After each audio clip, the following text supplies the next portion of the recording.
Good evening, lovely spirits. It's the humble servant of the life, the wise one, Mr. Solace.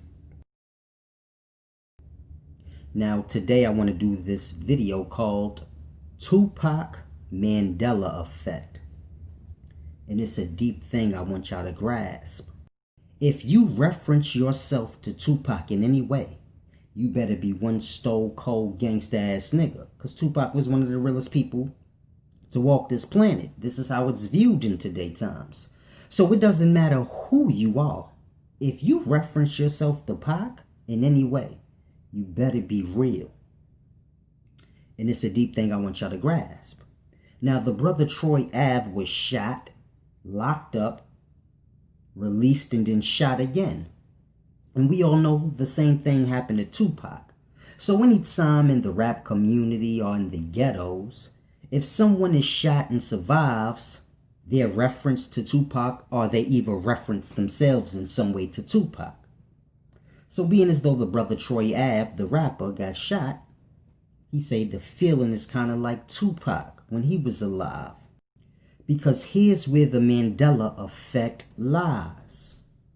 Now, let me give y'all some quick history on Tupac before I reveal the Mandela effect.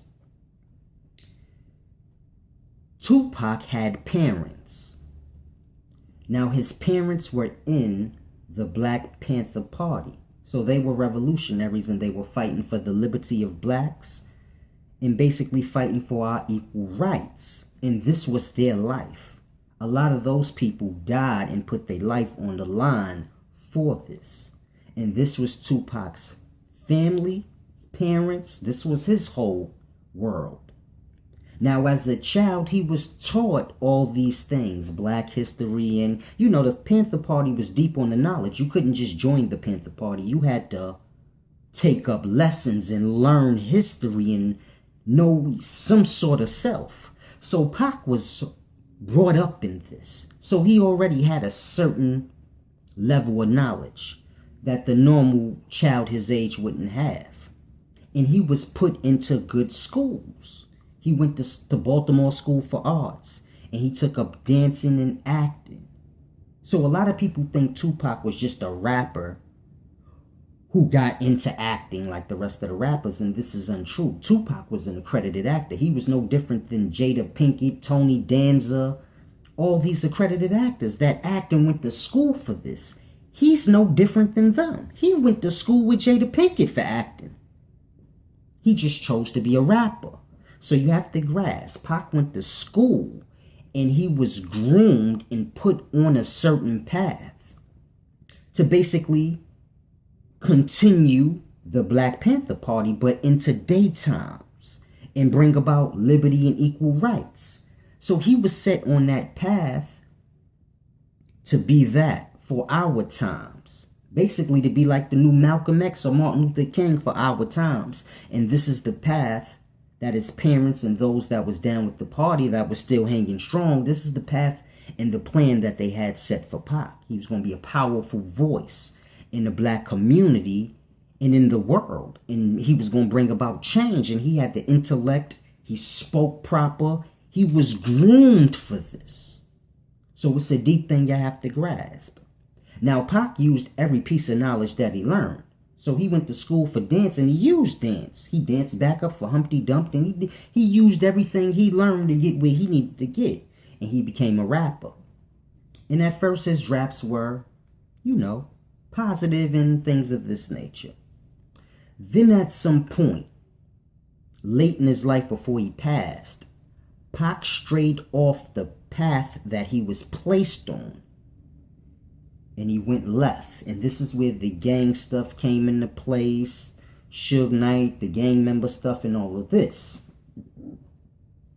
This came when he strayed off his path. And we tend to think that Tupac and Suge Knight had a beef and Suge Knight may have set him up and killed him or whatever the case may be. But y'all have to understand, they had no true quarrel. Pac just knew he was set on a certain path. So this has nothing to do with your friends and none of this. This is when you're dealing with yourself and family. And you know, I was set on a certain path. And he knew he was straying off his path. See, the acting and the rapping and all of that, that was just the beginning of the path to build up the stardom, not the stardom, but the following and the notoriety, so that when he speaks, people will listen. And he had something important to say. But he strayed off that path when he had the little problems in the rap world where you got locked up and then Suge Knight bail you out. Now you around Bloods and you start slipping off into the gangster world. Now we have to remember Pac's still young at this time, 23, 22-ish. So he's still young and you stray off your path. You get older, you stray back on your path. So he always knew I got to get back on my path at some point. Then Pac was killed. Now, in today's times when we speak of Pac and people reference themselves as Pac or whatever the case may be, when Pac is brought up, he's brought up in a gangster manner, meaning Pac is a gangster. If someone gets shot and survives, then they're referenced to Pac. And it's a sad, deep thing that y'all have to grasp, because this is where the Mandela effect in Tupac is. What Tupac was when he was alive, the youth don't know that Pac. All they know is the last 2 years of his life when he strayed off his path and got killed. And then you have brothers like Troy Ave, who is my age. So he remembered Tupac back in those times. And he know it was so much more to Pac. In fact, Pac getting shot and playing the gangster role, this was the downfall of Pac. This was him straying off his path. That wasn't his life. So if you're talking about Pac in gangster terms, you need to grasp Pac did everything according to gangster culture wrong.